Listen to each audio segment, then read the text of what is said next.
কি বলছেন জমিদার মশাই? কাল রাজ্যের সম্পদ প্রদর্শনী। এবার আমি ঘোষণা করেছি আমার বাবার মাথার সেই নবরত্ন খচিত মুকুট প্রদর্শন করব। সেই মতো দূর দূরান্ত থেকে সব রাজাদের আমন্ত্রণ জানানো হয়েছে। তারা সকলে আসবে কেবল সেই মুকুট দেখতে। আর আজ আপনারা বলছেন রাজ্যে একের পর এক চুরির ঘটনা ঘটছে।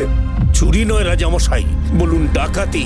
তাও আবার দিনে দুপুরে খোলা রাস্তায়।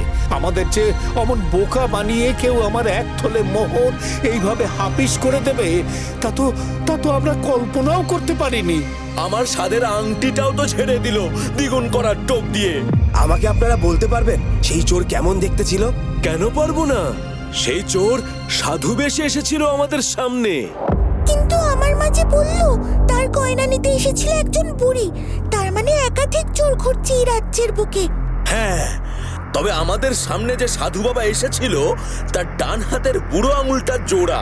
মানে তার ডান হাতটা আমাদের মতো সাধারণ নয়। হ্যাঁ হ্যাঁ, আমার মাও বলছিল আমার মায়ের সামনে যে বুড়ি এসেছিল তার হাতেও জোড়া আঙুল। তার মানে একজন চোরই বিভিন্ন ভেক ধরে আমাদের রাজ্যের বিভিন্ন জায়গা থেকে চুরি করছে মহারাজ। সর্বনাশ! ভেক ধরে চুরি করছে। তার উপর পরেশ বলল যে জাদুও জানে। এই রকম একজন সাংঘাতিক চোরকে আমরা ধরবো কিভাবে? সেনাপতি, এ বড় চিন্তার বিষয় মহারাজ। কিন্তু আমি আপনাকে বলবো, এই কথা শুনে ঘাবড়ে গিয়ে আপনি প্রদর্শনী বন্ধ করবেন না।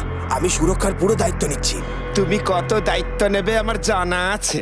শুনুন মহারাজ, রাজ্যে এই চোরের উপদ্রব যখন বেড়েছে তখন আপনি আর এই প্রদর্শনীর চিন্তা ভাবনা করবেন না, বন্ধ করুন। মহারাজ বীরেন্দ্র প্রতাপের এই মহামূল্যবান মুকুট যদি হাতছাড়া হয় তাহলে যে অনর্থ হবে। কিন্তু মন্ত্রী, আজ বাদে কাল প্রদর্শনী। আমার সব অতিথিরা আজ রাত থেকেই হয়তো রাজ্যে উপস্থিত হতে শুরু করবেন। তার মধ্যে আশেপাশের রাজ্যের রাজারাও থাকবেন। এবার এখন যদি প্রদর্শনী বন্ধ করি তাহলে যে আমার এবং এই রাজ্যের চরম অপমান হবে। তারা কি কেউ আর ভবিষ্যতে আমাদের কথা শুনবে? সেটাই তো চাই মহারাজ। এই প্রদর্শনী এখন বন্ধ হলে আপনার যা অপমান হওয়ার তা তো হবেই। তার উপর সেই সুযোগে আমি তাদের সঙ্গে যোগাযোগ করে প্রমাণ করে দেব আপনি রাজা হিসেবে কতটা অযোগ্য। তারপর তারা আমাকে সাহায্য করবে এই সিংহাসন কাটতে। না মহারাজ, আপনার অপমান মানে আমাদের অপমান।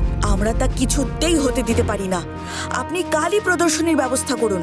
আমি এবং সেনাপতি মশাই দুজনেই সুরক্ষার দায়িত্ব নিচ্ছি। আপনি কোনো চিন্তা করবেন না।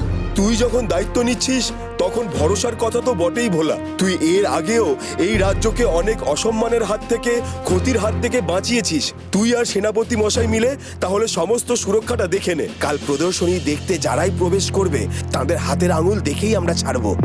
একেবারেই তাই হবে সেনাপতি মশাই। আমি আর আপনি মিলে কাল ওই চোরকে কিছুতেই তার কাজে সফল হতে দেব না। সাবাস ভোলা, আগামীকাল সকাল 9:30টায় সান বাংলায়।